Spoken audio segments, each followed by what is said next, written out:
balls that had been given to them, though as the days progressed, I saw children having a wonderful time and developing some skill as they played actual games with the CPS workers. The children laughed easily and gave eye contact. They had none of the traditional withdrawal common in abused children. On the last day of my stay at the Coliseum, April 24th, the mothers had been removed, with the exception of those who were minors or were suspected of being minors. The children had cried bitterly upon the removal of the mothers, and they were now with strangers. The noise levels went up several decibels as crying and running and screaming took over.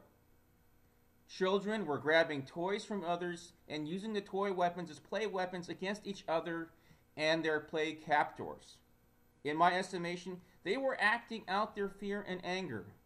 One little boy of about 4 was frantically running from imaginary CPS workers, avoiding capture in every way he could.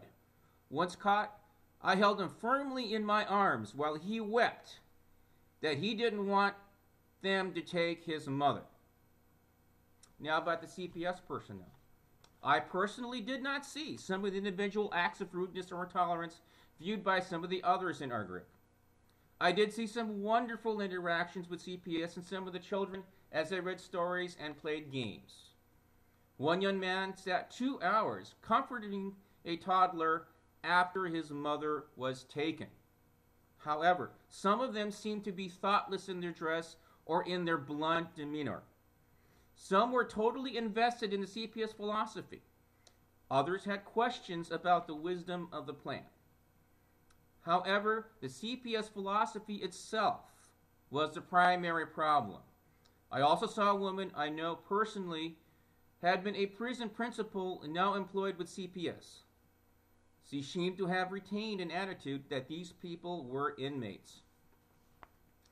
The philosophy is that one removes all children from a home in which only one child is suspected of being abused. Since this sect lives in such a communal setting, CPS interpreted that all 460 plus children as being in one family. They believed they were rescuing the children from abuse and that the mothers were also guilty since they had not protected the children from the suspected perpetrators. CPS had as their primary focus the sexual abuse that was alleged, rather than the emotional abuse that I felt they were creating. CPS said they were worried about safety, so numbers of events occurred in which centered on a very strict interpretation of safety. For instance, a mother's request to use a blender to make baby food was denied, since the blender was considered dangerous. Toddlers standing on their cots or babies covered with blankets in their beds were considered safety hazards, and CPS commanded the mothers to alter the situation.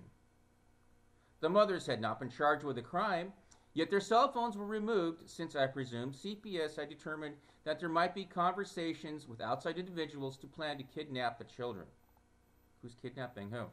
Also, as a safety caution, the children in the Coliseum were not allowed to go to the neighboring football field to play, but were kept on a small, dusty corner of the grounds. CPS showed our disregard and disrespect for the mother's culture in various ways. We were advised to dress in ways to build trust and foster communication, but obviously CPS had not been so advised. On the morning we arrived at the pavilion, a CPS worker in snug red capris was given the responsibility of photographing each child and each mother before their physical examinations. Tight, revealing clothes were worn daily by many of those in the pavilion, with bare arms, feet, and legs were standard, even though the FLDS custom is to stay covered except for hands and face. The living quarters at Fort Concho and the Coliseum were crowded, uncomfortable, and inconvenient. The cots were too close, allowing infections to spread rapidly. Quickly, many children became sick with upper respiratory illnesses. There was no privacy for even a moment of conversation or solitude. The food was sufficiently different from their normal diet to cause digestive upsets. Mothers requested that some of the sugary treats be put away since the children were indiscriminately sampling all through the day. Showers were few in number. generously mannered by volunteers from Texas churches.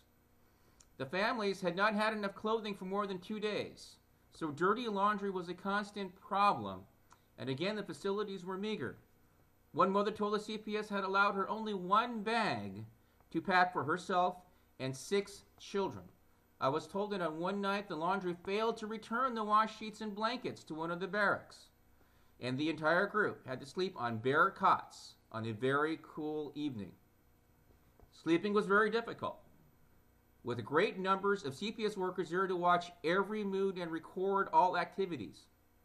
One woman told me the mothers were afraid to sleep because they feared the children would be removed while they slept.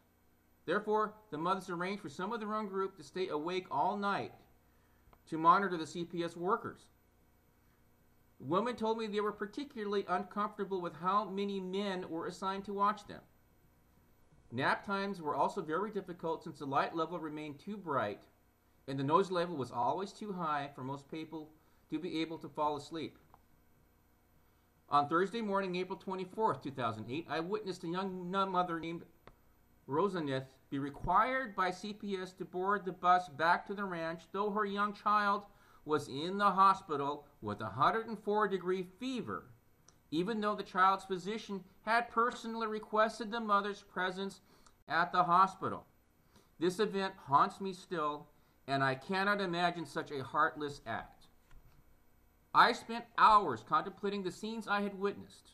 I had listened with an open ear to the news commentary and special documentaries on television.